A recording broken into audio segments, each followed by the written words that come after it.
ميعادنا بكرة إن شاء الله الساعة 2 بالليل، هي دي فرصتنا. واشمعنى الساعة 2 بالليل يا بنتي ايه؟ لأن دي بداية التلت الأخير من الليل، وكلنا عارفين يا مسلمين إن ربنا بينزل لسماء الدنيا ويقول: من ذا الذي يدعوني فأستجيب له. يا رب يكون احنا. خلاص انتهت حلول الأرض، كل الأبواب مغلقة، الباب الوحيد اللي عمره ما هيتقفل في وشنا هو باب ربنا. احنا كمسلمين هنتجمع كلنا في وقت واحد، ايدينا في ايد بعض، رافعين ايدينا كلنا في نفس الوقت، بندعي ربنا. طلبنا واحد ومطلبنا واحد: ينصر اخواتنا وينصر الاسلام والمسلمين، يرفع البلاء عن اخواتنا وعننا.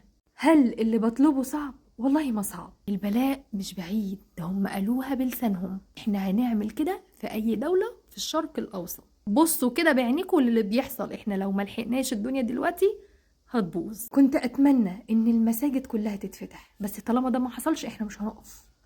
ارض الله كلها مسجدا وطهورا. صلي قيام ليل في بيتك، صحي اهل بيتك لنصرة ديننا واخواتنا. حتى لو في شغلك هات صحابك كده من قفاهم وقول لهم يلا هي تلت ساعة مع الله، نكلمه ونحكي له ونشتكي له من وجعنا ومن وجع الامة كلها. هنعمل ايه في التلت ساعة يا بنتي ايه؟ هنصلي قيام ليل حتى لو ركعتين، وندعي كتير كتير في السجود.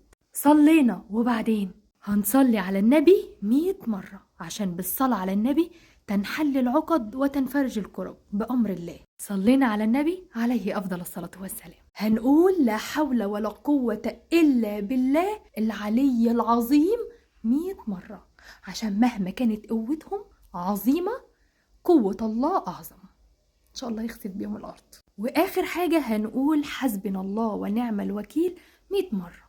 إحنا مش هنفوض أمرنا لحد غيرك، أنت خير معين وخير وكيل. ويا سلام اللي يقدر يصوم بكرة الخميس بنية النصر والعزة لينا ولإخواتنا، يبقى ألف شكر. شايفاك يا كسول يا كسلان، يا ريت نوصل المبادرة دي لكل مسلم. عايزين الساعة 2 بالليل يوم الخميس تبقى السما كلها مليانة بصوتنا وبدعائنا. وختاما أحب أكد إن أنا مش داعية دينية، ولو إني كنت أتمنى وربنا يهديني، ولا حتى ناشطة سياسية. أنا واحدة قلبي موجوع زي حال كتير مننا، وما باليد حيلة. للأسف ما بعرفش أشوف الحاجة وما دققش في تفاصيلها ومشاعرها اللي جوه. مشاعر الأم بعد ما كبرت وتعبت وشقيت في عيالها، تعب حمل بولادة بتربية، في يوم وليلة تفقدهم. شايلة هم الطفل اللي ملهوش مأوى ولا ملجأ غير حضن أمه وما يبقاش معاها. شايلة هم المريض اللي المفروض ياخد الدواء ومش لاقي مكان، حتى مش يقعد بس ياخد فيه علاجه، يقعد بس كده في أمان. شايلة هم الكبير في السن اللي محتاج حد يسنده ومش لاقي حد يسنده دلوقتي. شايلة هم اللي محتاج يشرب ومش لاقي بق المية. شايلة هم السقعان اللي مش لاقي مكان يتدفى فيه ولا لبس ناشف يدفيه. عايشة كل الأحاسيس والمشاعر دي ومش عارفة أتخطاها. يعني أنا أصلا في الأساس أنا ماليش دعوة بالحوارات دي، أنا بره أصلا السياسة خالص خالص.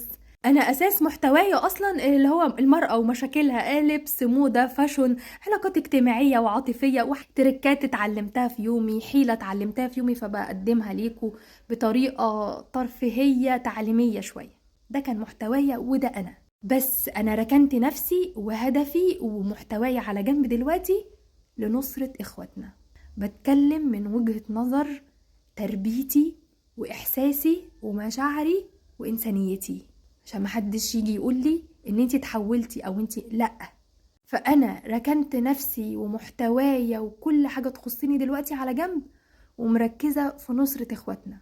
نفسي ارجع لابتسامتي ومحتوايا واللطافة بس يعني يا رب يا رب انا بحاول، والله انا بحاول، بس مانيش بتكلم علشان انا الوعية اللي فيكو.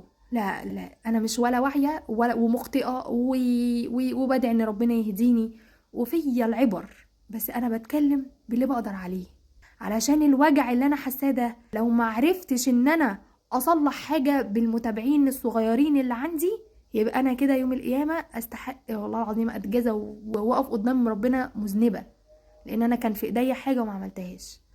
انا بعمل اللي عليا بقدر استطاعتي، بقدر استطاعتي، عشان الناس شايفاني حطاني في ركن بقى انا الداعيه، انا اللي مش انا مش ده خالص، انا مش ده خالص. أنا بحاول أبقى صح، بحاول أشغل مشاعري وتربيتي وإنسانيتي، ليس إلا